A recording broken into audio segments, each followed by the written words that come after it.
Protests across campus as Northwestern students react to the allegations of sexual assault. There may not be a State of the Union address this year, but we'll give you an inside look at the state of the community. And later, we'll tell you where to find some four-legged friends on campus. All those stories and more coming up on the Northwestern News Report. It's your news right now.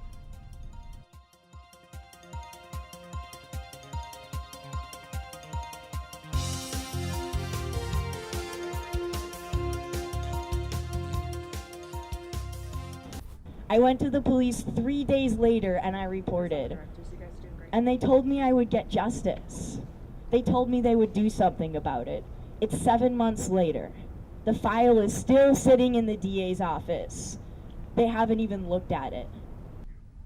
That was Adam Davies, one of several sexual assault survivors who spoke at a protest. More on that in a moment. Good evening and welcome to the Northwestern News Report. I'm Michelle Beck. And I'm Maddie Coe. Thank you for joining us. Today, the Northwestern chapter of Sigma Alpha Epsilon has been placed on a cease and desist order. This following NU's statement detailing allegations of sexual assault and the use of date rape drugs at the fraternity. Joining us now from the fraternity's national headquarters is our Eric Miller. Eric? That's right, Michelle. This news from SAE's headquarters means that the Northwestern chapter will immediately have to stop all operations until further notice. Now, as you can see, things are quiet here now, but on Friday, just across the street, students rallied for change, including SAE's removal from campus. Emotions were high on Friday as roughly 200 students pounded the pavement between the SAE house on North Campus and the fraternity's headquarters further down on Sheridan Road. The protest was organized by students from around the university. Sexual health and assault peer educators, executive member and protest organizer Amanda O'Daz led much of the protest, starting chants and introducing speakers. Consent is knowing! Knowing! O'Daz and others read off a list of demands for the university, highlighting a desire to change, quote, rape culture on campus. We are here today to express our outrage and to demand that perpetrators and those who promote a culture of sexual violence be held accountable. Ultimately, though, O'Daz says she hopes to see SAE off of Northwestern's campus. If they do find that people are responsible, that SAE gets kicked off our campus. The protests were only the most visible student reaction to the sexual assault allegations. Students flooded Twitter and Facebook with posts condemning the alleged acts, and the Associated Student Government released a statement calling for the suspension of SAE and the unnamed fraternity implicated in the report. In the statement, ASG said, "The scale of this event and frequency of similar situations at Northwestern prove that this situation cannot be boiled down to a few bad individuals in a single fraternity." According to O'Daz, Friday's protest wanted to focus not just on SAE, but on those systemic problems. This event, it's happening as a reaction to the email that came out this week. It's happening as a reaction to those reports of druggings and sexual assaults. But we know that sexual assault is a systemic issue. Several students voiced their frustrations and recounted personal instances of sexual assault. Some claim the university has failed to take appropriate action to keep students safe on campus. I was one of the lucky 7 that saw their assailant excluded or expelled. The university gave 3% of survivors who reported last year some semblance of justice. The other 97% of us pay tuition too. The Northwestern Title IX office, which handles sexual assault complaints, says their investigation is ongoing and that they seek to foster an environment in which students are safe, secure, and free from sexual misconduct in any form.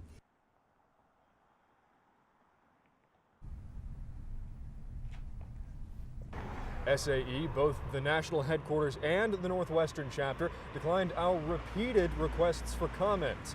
The university says this investigation is ongoing and doesn't know when it will conclude, but we'll keep you updated as we have more details. Back to you guys in the studio. Thanks, Eric. Northwestern students could be the deciding vote in Evanston's mayoral election. NNN's Andy Weir was at the debate between the 5 candidates to see how they plan to win the vote. Sparks flew last Tuesday as the candidates took to the stage in an event co-sponsored by the Daily Northwestern and NU Political Union. It was good to see so much of the Evanston community come out. That's really something we worked on in terms of outreach, was making sure, we did make it open to the Evanston community. Former City Supervisor Gary Gaspard, Attorney Jeffrey Smith, Alderman Brian Miller, businessman Steve Haggerty, and Alderman Mark Tendam are all vying for the mayor's seat. I think what we need to be doing is kind of sharing the burden in the throughout the city. They discussed community issues like safety on Sheridan Road. Well, there's a $6 billion endowment here. Can't we build a tunnel that kids walk under? Race relations. I want to be a candidate that try to strengthen the relationship between community and police. And the city budget. The bread and butter boring issues like taxes, fees, fines will ultimately have more impact on students' lives. They also fielded questions submitted by Northwestern students. I believe the participation of faculty and students with the knowledge and the type of practices they understand can help our city a lot. The candidates now prep for the home stretch of the race, with early voting set to begin on February 13th and a primary scheduled on February 28th. Should no candidate receive more than half of the vote on that primary date, then the top two vote-getters will proceed to a runoff race in April. Andy Weir, Northwestern News Report. For more on the race, tune into NNN's primary election night coverage in just 2 weeks on February 28th. Across the country, communities are feeling the impact of President Trump's new policies. Here in Evanston, residents are bringing a voice to the state of their community. NNN's Anika Henniger has the story. We, all of us, every one of us in this room, we all have plenty to say about the state of our communities. Over 100 residents filed into the cafeteria of St. Nicholas Catholic Church on Sunday. Here, rows of concerned citizens listened to speakers including Representative Jan Schakowsky shift attention from national issues to local ones. Community members like Emily Hayden say local-level collective action is necessary to further the momentum of recent national protest, especially in light of the president's executive orders. We can continue to communicate with each other and bring people together to do good in our country and in our community. Attendees learned tools for grassroots organizing and gathering resources, but there were still somber moments and prayer. You give us hope because you are always accompanying us on our journey, especially those who suffer the most. People later broke into groups discussing everything from advocacy for local immigrant families to affordable housing for the elderly. With an open mic, organizers allowed all voices to be heard. And we believe in unity of action, informed by our integrity and joining hands and hearts with each other. Coming together, the neighbors outlined steps to ensure the city remains an inclusive place to live, work, and play. Anika Henniger, Northwestern News Report. A sponsor of the event, the nonprofit known as Open Communities, is now calling on all North Suburban Chicago residents to join the Welcome Movement, a campaign to embrace people of all ages, races, and religions. One professor shows us how rocks are uncovering new details about the Earth when we come back. I'm Bria Kalpin, and coming up, I'll show you why you can shed some layers this weekend. I'm Bria Kalpin, and this is your 5-day weather forecast. Wednesday, there will be partly cloudy skies with a high of 34 and a low of 24. The sunshine will continue into Thursday with partly cloudy skies and slightly warmer temperatures with a high of 36 and a low of 31. You can leave the down coat at home Friday because temperatures will reach a refreshing high of 54 and a low of 41 with partly cloudy skies. Evanston will continue to heat up on Saturday with a high of 59 and a low of 41, along with some bright cloudless sunshine. Sunday will be a mostly sunny day with a high of 54 and a low of 41, giving you the perfect opportunity to finish up your weekend reading on the Lakeville. I'm Bria Kalpin, and this has been your 5-day weather forecast. It's Valentine's Day, and if you haven't found a date the old-fashioned way, you may be tempted to turn to technology. But does swiping right actually do you any good? New research from Northwestern says yes. Northwestern psychology professor Eli Finkel spoke at Harris Hall last week as part of a speaker series sponsored by One Book, One Northwestern. In his presentation, Finkel talked about research he conducted on undergraduate students here at Northwestern, collecting data on how we interact with each other and the types of connections we make. He found that the quicker a technology could bring people together to meet face-to-face, the higher the chances of success. For most of us, it's like, oh, we meet people various ways. This is a pretty reasonable way to meet people, and it does it really well. Why does it do it well? Because browsing is good? Because algorithms are good? No. Because it broadens the pool and puts eyeball to eyeball in front of you people that you otherwise wouldn't meet. The next presentation in the One Book, One Northwestern speaker series will be tomorrow at 11 a.m. in Tech. It will be given by Northwestern alum Hilary Fung of Quartz Media. In this week's edition of Rock Talk, we asked what you thought about dating apps. All right, so do you use any matchmaking apps or dating apps? I do not. So have you heard of any? Yeah, I have. Which ones? I have friends who use Tinder, and then, yeah, that's it. I'm on Grindr and Tinder. I have not made a profile myself, but like I've used them on behalf of my friends and like looked for them. What do you think is the purpose of Tinder and these matchmaking apps, especially on college campuses? Well, I know a lot of people who do it just sort of for like more like validation and like just to sort of like get some attention, but like not actually like pursue any of their like matches. I feel like they're kind of different. Like I'll use them for different things. Like Grindr, if I'm like feeling impulsive, definitely something I'll use.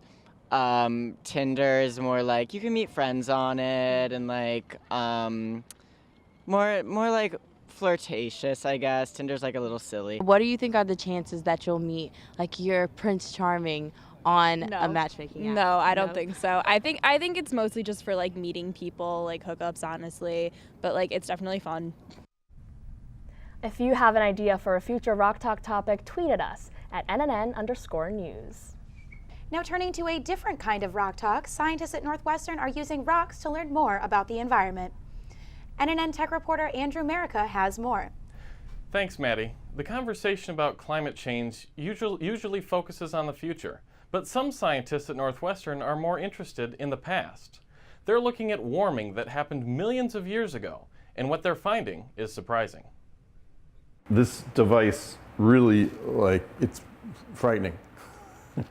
That's a shatterbox, and Northwestern University professor Brad Sageman uses it to crush rocks. We drilled the core ourselves, curated it, packed it into U-Haul trailers, brought it back here to Northwestern. He drilled those rocks in Utah, and he's using them to help understand what he says is a sign of the Earth getting warmer. The onset of this interval that happened 94 million years ago was tens of thousands of years over which it slowly ramped up to this condition. We're doing it in decades to hundreds of years. At that time, the Earth was quite warm, and the waters were anoxic, which means they were very low on oxygen. Sageman says the water levels at the time were so high that an ocean split the U.S. in half. It's probably one of the all-time events of anoxia in the rock record. Sageman's team took the crushed rocks and analyzed them to discover what caused the massive flooding millions of years ago. And he says the same thing is happening now. The reason we have a problem today is that the rate at which we've taken carbon out of the ground as hydrocarbon resources, combusted them, and put CO2 in the atmosphere way exceeds the rate of the natural process of taking it out of the atmosphere. The more carbon dioxide in the atmosphere, the warmer the planet gets, and the more the sea levels rise. If there is a silver lining, perhaps it's that we may have more warm February winters like this one. The question is, at what cost? In Studio B, I'm Andrew Merica, Northwestern News Report. Sageman is the chair of the Earth and Planetary Sciences Department at Northwestern. Later this month, we'll tell you about his latest research coming out soon in the magazine Nature. What is the cost of love this Valentine's Day? That's coming up next in Money Minute. Well, everyone knows love is priceless, but what does that actually mean for our wallets this Valentine's Day? The media tech website A New Domain estimates that spending on Valentine's Day averages around $145 per person. But as you may guess, the split between how much men and women spend is not even. Men spend an average of $191 on Valentine's Day, while women spend about $100 less at just under $100. So where does all that money go? Last year, Americans spent about $4 billion on romantic nights out, about $2 billion on flowers, and about $5 billion on jewelry. We also know that traditionally on Valentine's Day, condom sales go up by 20 to 30%, and dating sites pull in an additional $489 million in revenue. The National Retail Federation says Americans are expected to spend $18.2 billion on Valentine's Day this year. That number is actually down from $19.7 billion last year. Meanwhile, the Department of Homeland Security expects a rise in counterfeit goods sales this Valentine's Day. Homeland Security says consumers should keep a close eye on any perfumes and colognes that were purchased ahead of the big day, as they can contain harmful chemicals. With Money Minute, I'm Matt Stunn. And coming up, we'll see how the men's basketball team played against number 7 ranked Wisconsin. Coming out of a disappointing loss against a very beatable Illinois, the Wildcats took on the Badgers in Madison. NNN's Max Goodman was at the game. The weather forecast in Madison, Wisconsin on Sunday, cloudy with a chance of an upset. The Northwestern Wildcats finally captured their first signature win of the season, defeating the number 7 ranked Wisconsin Badgers on the road 66-59. Point guard Bryant McIntosh had another amazing performance, leading the way with 25 points, his 4th straight contest, scoring 20 or more. You know, tonight was just, I'm just so proud of our guys, you know, I mean, especially after the last 2 games. You know, we're trying to figure out how to play without having Scotty, how to reinvent ourselves a little bit, and there's more on these guys' shoulders, and I mean, it's who you're playing against too. I mean, this is one of the truly elite teams in the country, and against guys that I greatly admire and respect, in a program that I respect and have for a long time as someone who loves basketball. So, you know, anytime you get a chance to win against a program like this, it feels really special. A lot of teams can feel sorry for themselves when they have their leading scorer out with illness, and things look like they're kind of falling apart. It shows a lot of character from us, and that's all we talked about, is just being strong together and having a belief in ourselves that we could accomplish something special. With Selection Sunday exactly 1 month away from today, the Northwestern Wildcats are now 19-6, 8-4 in the Big Ten, and will host the Maryland Terrapins on Tuesday at Welsh Ryan Arena. From the Kohl Center in Madison, Wisconsin, this is Max Goodman, NNN Sports. As a correction, the next game is tomorrow. They will look to upset another ranked team, the Maryland Terrapins, at home. Oil and water, pizza and mustard. Some things in this world just don't mix. Add Chicago winters and a severe shortage of the indoor gym space to the list. NNN's Will Greer has a story. Over 8,000 undergrads, 2 basketball courts. That's been the curious reality for the Northwestern recreational scene so far this winter. Resurfacing of the Blomquist court surface and also the Patton court surface, and having those happen at the same time that we're also in a construction project shutdown here of our Henry Crown courts. Has caused great challenge for all of our student population that like to participate in activities that are on basketball courts. One of those students is club basketball player Jason Doro, an on-the-court regular. I've showed up once or twice and realized I'm going to get 1 game in the next hour or 90 minutes and then just left, which is frustrating, especially considering I'm on the club team and our practice is at 10:30 at night. Our practice goes 10:30 to midnight. I got class next morning at 9 a.m.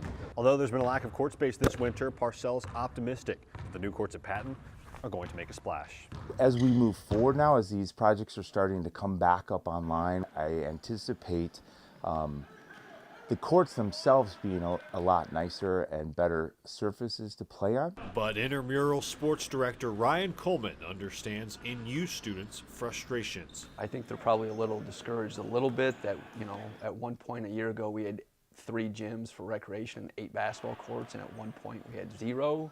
And little by little, we're getting the courts back at Patton and Blomquist. But I think just lack of space has obviously hurt us. The 3 courts at Patton Gym are set to reopen this week, but the battle for precious court space will undoubtedly continue. In Evanston, Will Greer, Northwestern News Report. The reopening of Patton Gym will bring the indoor court total at Northwestern to 5. The 3 courts at Henry Crown are scheduled to reopen during the fall of 2018. Having a rough week? Take a pause, because this next story is sure to turn it around. When life gets rough, a canine companion can be just what students and faculty need. NNN's Nikki Kaplan has the stories of a few special friends and their owners. For most Northwestern students, owning a dog on campus is not the norm. Oh my gosh, you have a dog, is what everybody says. And sometimes people will be like, but you're an undergraduate. How do you have time for that? Becca Sinnard's corgi, Webster, helps her and her friends relax. Other people come over if they're having a rough week just for some puppy stress relief, which is, I think, really great. I think more people know him on campus than know me, which is really funny. Having his golden retriever Skylar on campus began as a necessity for Director of First Year Experience Josh McKenzie. I was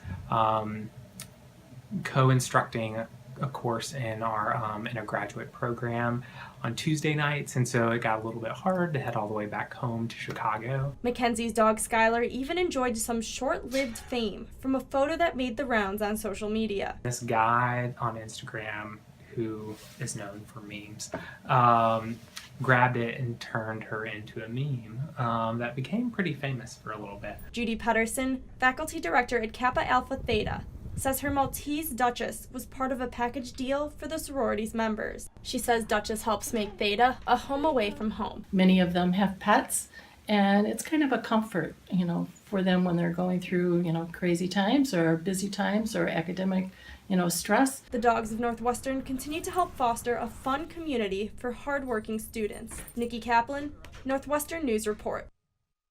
Next time you're on Sheridan, maybe you'll spot one of those furry friends. And that's all the time we have for tonight. I'm Michelle Beck. And I'm Maddie Coe. Thank you for joining us. Good night.